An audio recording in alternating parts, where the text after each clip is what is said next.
અરે બેટા, તું બહુ પતલી થઈ ગઈ છે.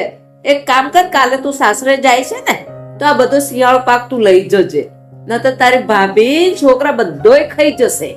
અરે મમ્મી, માર નથી લઈ જવો, માર સાસુ ત્યાં બનાવી દેશે. અરે બેટા, દીકરી ખાય ને તો મને પણ પુણ્ય મળે ને. મમ્મી, આ તમે ખોટું વિચારો છો. દીકરીને ખવડાવવાથી પૂન મળે ને.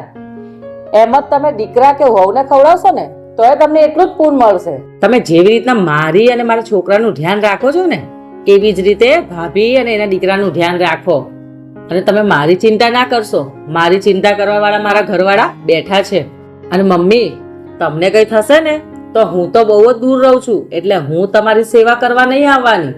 ભાભી અને છોકરાઓ જ તમારી સેવા કરશે. અને તમે ભાભીને દીકરી માનશો ને તો એ પણ તમને માની જેમ સેવા કરશે. તારી વાત તો સાચી છે બેટા, અઘરું છે પણ કોશિશ કરીશ બસ. હંમેશા એવું કેમ થાય છે કે દીકરીને જ હંમેશા લાડ પ્યાર મળતો હોય છે? શું વહુ કોઈના ઘરની દીકરી નથી?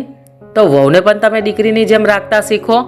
જો આ વિડીયો તમને ગમ્યો હોય ને તો લાઈક કરો, શેર કરો અને સુંદર મજાની કોમેન્ટ કરી દો.